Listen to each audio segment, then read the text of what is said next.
My name is Isabella, and this is the story of how I rebuilt myself from the ashes of betrayal. It's not just about what happened, it's about how I clawed my way back to self-worth, how I turned pain into power, and how I made sure the person who broke me faced the consequences of their actions. This is a long tale, weaving through the intricacies of friendship, deception, and redemption, and I promise it's worth every word. I'm a project manager at a mid-sized tech firm in Seattle, a city that hums with innovation and drizzles with persistent rain. At 32, I'd carved out a life I was proud of, a cozy apartment in Capitol Hill with a view of the Puget Sound, where I could watch ferries glide across the water at dusk. My world was filled with a tight-knit group of colleagues who respected my ability to untangle chaos, and I'd earned a reputation as the one who gets things done. My days were a whirlwind of meetings, spreadsheets, and late-night coffee runs to fuel my drive. Work was my sanctuary, a place where I could control outcomes in a world that often felt unpredictable. My best friend, Claire, was my counterpoint in every way. Where I was methodical, she was a burst of spontaneity. Where I planned every detail, she danced through life with a carefree grin. We'd been inseparable since our college days at the University of Washington, bonding over late-night study sessions fueled by cheap wine and dreams of conquering the world. Claire was the sister I never had, the one who'd show up at my door with takeout when I was drowning in deadlines, the one who'd drag me to karaoke bars to belt out off-key ballads when I needed to loosen up. She was my safe space, my confidant, my anchor. Claire had been dating a guy named Ethan for about a year. He was a freelance graphic designer with a quick wit and a charm that could light up a room. I liked him, mostly because Claire did, and I trusted her judgment implicitly. Ethan started weaving himself into our lives, joining our movie nights in my cramped living room or grabbing brunch at our favorite diner, a greasy spoon called the Rusty Spoon. It felt natural, like he was becoming part of our little universe. A third star in our constellation. Then, about 6 months ago, Claire's behavior shifted like a tide pulling away from the shore. She'd cancel plans at the last minute, claiming she was swamped with her freelance writing gigs, but her social media painted a different picture, snapshots of her at dimly lit bars, laughing with strangers I didn't recognize. When I asked her about it, she'd flash a dismissive smile. "Just blowing off steam, you should try it sometime." Her words stung, but I let them slide. Work was a pressure cooker, and I didn't have the energy to dig deeper. I told myself it was just a phase, that Claire would come back to me. The first crack in my trust came on a rainy Tuesday in October. I was at my desk, sipping lukewarm coffee from a chipped mug, when my phone buzzed with a text from my coworker, Sam. He'd sent a screenshot from Claire's Instagram story, a photo of her and Ethan at a rooftop bar, her arm slung around his waist, captioned, "Living our best life." The problem wasn't the photo itself, it was the background. A distinctive neon sign glowed behind them, one I recognized from a bar called the Alibi. It was the same bar Claire had sworn she hadn't visited when I'd suggested we check it out the week before.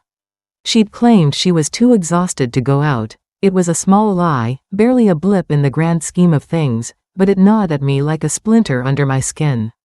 Why would she hide something so trivial? I tried to shake it off, chalking it up to my own paranoia.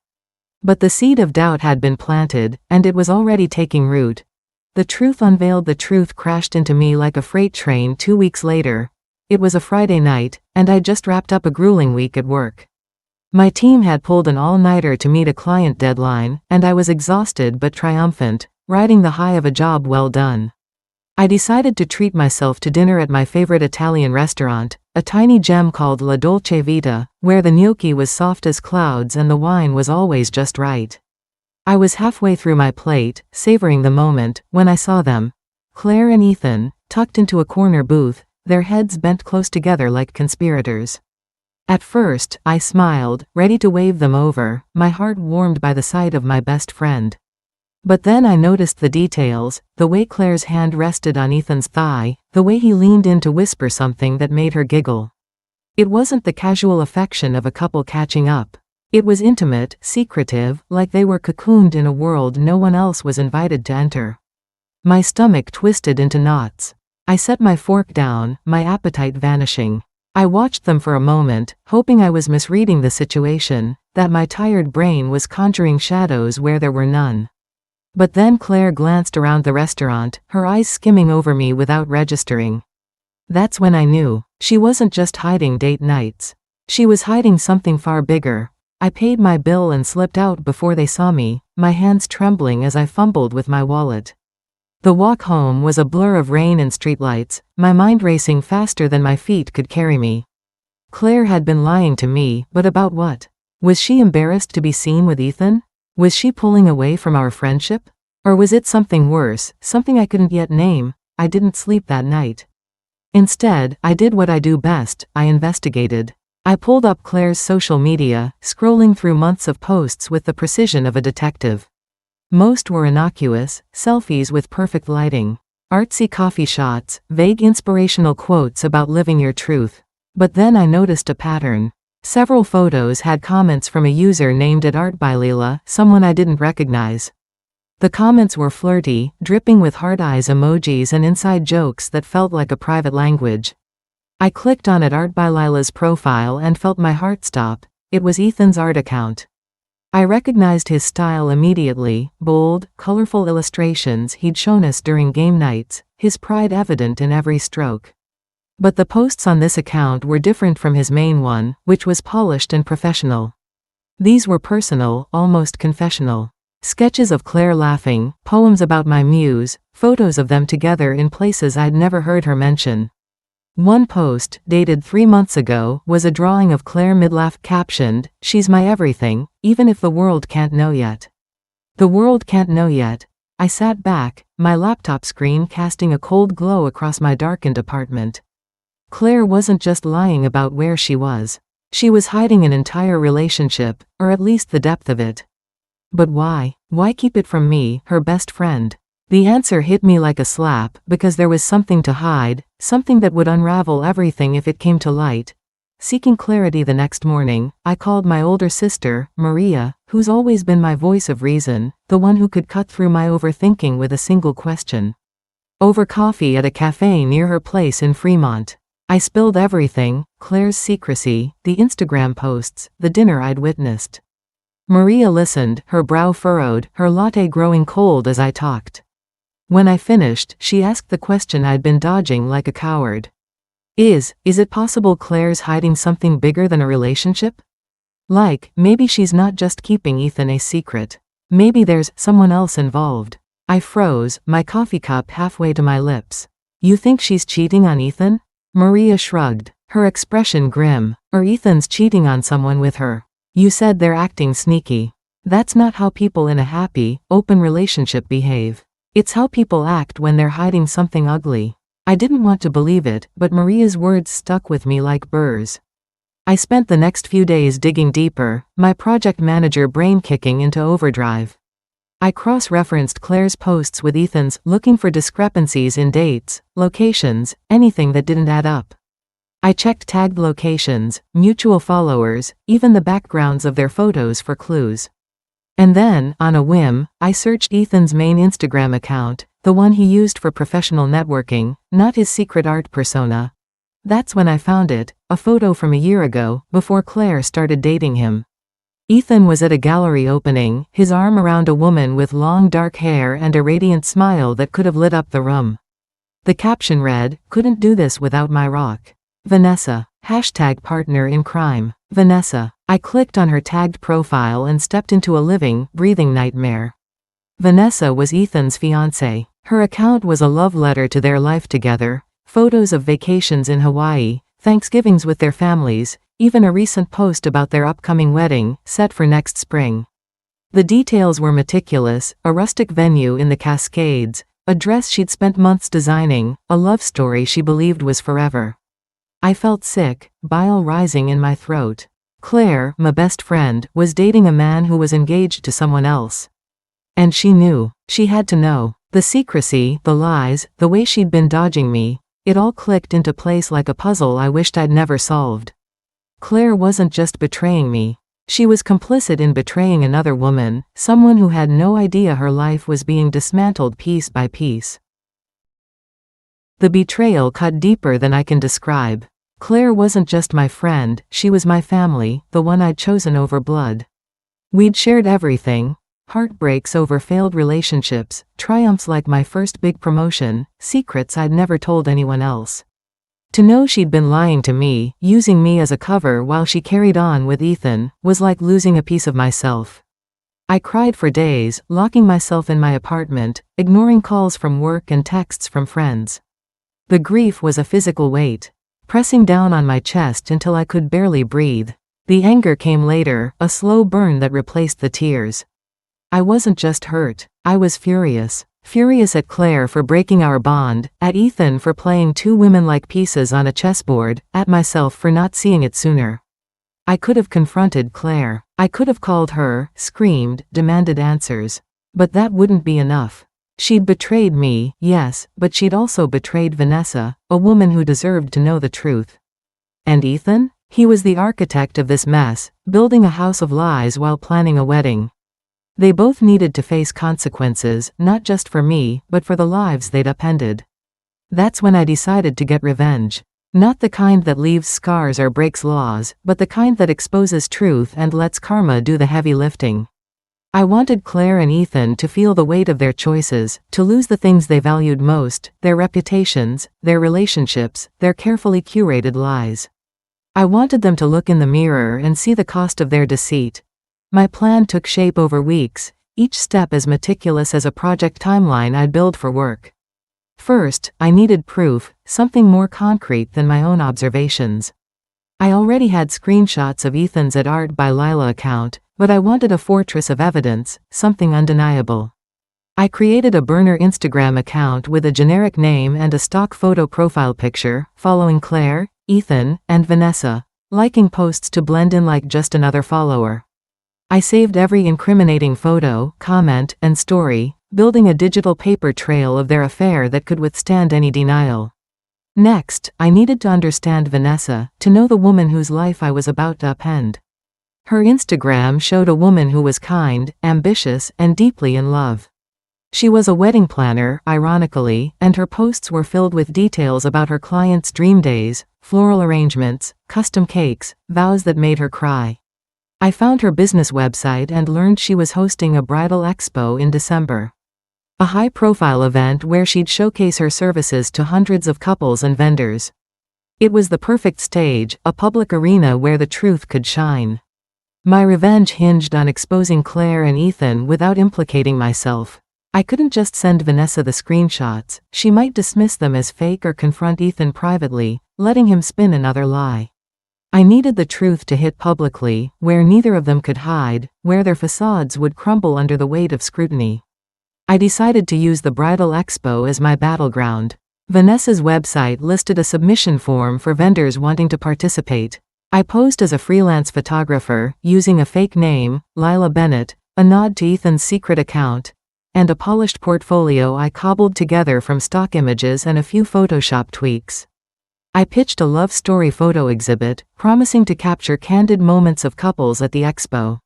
The hook? I'd include a digital slideshow of romantic memories submitted by attendees. A feel-good feature to draw crowds and tug at heartstrings. Vanessa loved the idea. We exchanged emails through a burner account, and I could sense her excitement, her trust in this stranger who promised to make her event unforgettable. She had no idea she was handing me the keys to her heartbreak, and that knowledge weighed on me, but I pushed it aside. This wasn't about cruelty, it was about justice. The expo was 3 weeks away, and I spent every spare moment preparing, my apartment prevratilsa v war room of sorts. I compiled the screenshots into a slideshow, carefully editing them to remove any trace of my involvement. Photos of Claire and Ethan at the alibi, their flirty comments, Ethan's sketches of Claire, all set to a soft instrumental track that would make the betrayal feel even more jarring, like a knife wrapped in silk. I added a final slide, a simple black screen with white text, "Vanessa, you deserve the truth. This is who he really is." I tested the slideshow on a USB drive, ensuring it would run seamlessly on the expo's AV system. Looping without a hitch. I also printed flyers with QR codes linking to a private website I'd built using a free hosting platform. The website contained the full archive of evidence, screenshots, timelines, even a detailed breakdown of Ethan's 2 Instagram accounts. It was password protected, accessible only to Vanessa with a code I'd include in a letter, but the flyers would ensure the crowd knew something was up, sparking curiosity without giving away the whole game. To cover my tracks, I hired a courier service to deliver the USB drive to the Expo's tech booth on the day of the event, along with a typed note claiming it was a last-minute addition to the photo exhibit. I paid in cash, using a drop-off point in a coffee shop across town, far from my apartment. No one would trace it back to me, not even if they tried. The final piece was getting Claire and Ethan to the expo. I couldn't invite them directly, Claire would smell a trap. Instead, I used her ambition against her.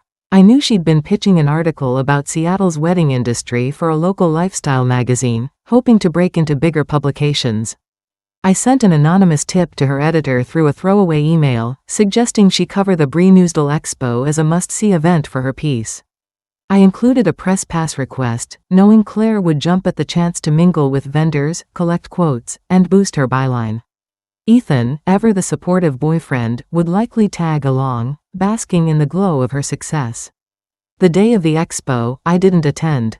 I couldn't risk being seen, couldn't bear the thought of watching the fallout in person. Instead, I sat in my apartment, my laptop open to the expo's live Instagram feed, my heart pounding like a drum. I watched vendors set up booths overflowing with flowers and lace, couples wander through hand in hand, and Vanessa smile for photos, her warmth radiating even through a screen. Claire had posted a story from the expo, a selfie with a glass of champagne and the caption, "Work hard, play hard." She was there. Ethan wasn't in her posts, but I knew he'd be by her side, playing the doting partner. At 3 p.m., the photo exhibit was scheduled to start. I refreshed the live feed obsessively, my fingers trembling as I hovered over the keyboard. The moment came at 3:17. The screen at the expo's main stage flickered, and my slideshow began. I couldn't see the images from the feed, but I could see the crowd's reaction, faces turning, whispers spreading like wildfire. Hands covering mouths in shock. And then, Vanessa. She was near the stage, her smile frozen as she watched, her eyes wide with realization. The feed cut off abruptly, but not before I caught a glimpse of Claire in the background, her hand over her mouth, her face pale as a ghost. The flyers did the rest. Attendees scanned the QR codes, only to find a password-required message, but the mystery was enough to ignite chatter. By evening, the expo was trending on X, with posts speculating about a scandalous slideshow that had stolen the show. Vanessa hadn't posted since the event, her silence louder than any statement. Claire's Instagram went dark, her stories vanishing. Ethan's @Art by Lila account was deleted by nightfall, as if he could erase the truth by hitting a button. The fallout was swift and merciless, like a storm that had been building for months. Vanessa called off the wedding, according to a mutual friend who worked in the wedding industry and heard it through the grapevine. She confronted Ethan, who tried to deny everything, spinning a web of excuses until she showed him the website's evidence, unlocked with the password I'd sent her in a discreet letter. He was exposed, not just to Vanessa but to their entire social circle, his carefully crafted image shattered. His freelance clients dropped him like a hot coal, unwilling to work with someone embroiled in such a public scandal. His career, built on charm and talent, crumbled under the weight of his own lies. Claire was hit just as hard. Her magazine killed her article. And her editor sidelined her for ethical concerns, a polite way of saying her reputation was tainted. Her freelance gigs dried up as word spread through Seattle's tight-knit creative community. She tried to call me, leaving voicemails that ranged from tearful apologies to frantic explanations, but I didn't answer. I didn't need her words. The truth was out, and that was enough. I won't lie, watching it unfold was satisfying, a dark thrill that coursed through me as I read the X posts and heard the whispers through mutual friends. But it wasn't joy. It was closure, a door slamming shut on a chapter of my life that had nearly broken me. I'd spent weeks planning, not out of hatred, but out of a need to reclaim my dignity, to take back the power Claire and Ethan had stolen from me.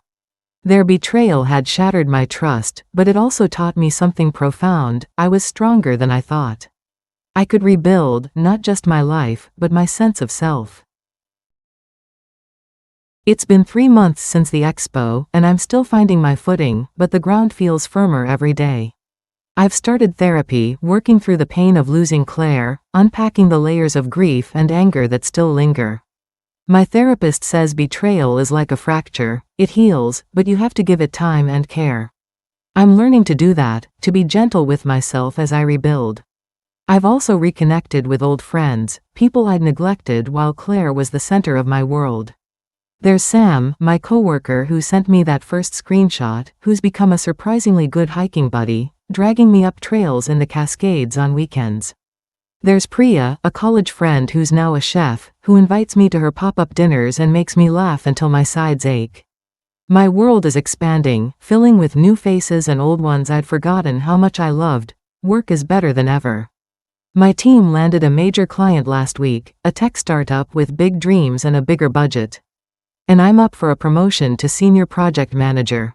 The late nights and coffee runs feel less like a grind now, more like a rhythm I've mastered. I'm good at what I do, and I'm starting to believe I'm good at being me, too. The moral of my story isn't about revenge, though I won't pretend it didn't feel good to watch Claire and Ethan face their reckoning. It's about resilience, about what you do when someone tries to break you. Trust is precious, a fragile thing that can take years to build and seconds to shatter. But it's not everything. When someone breaks it, you don't have to break in return. You can bend, adapt, and come back stronger, like steel forged in fire. Revenge, for me, wasn't about sinking to their level, about screaming or slashing tires or any of the things I might have fantasized about in my darkest moments. It was about rising above, holding a mirror to their actions, and letting the truth do the rest. It was about protecting Vanessa, a stranger who deserved better, and protecting myself. A woman who'd forgotten her own worth.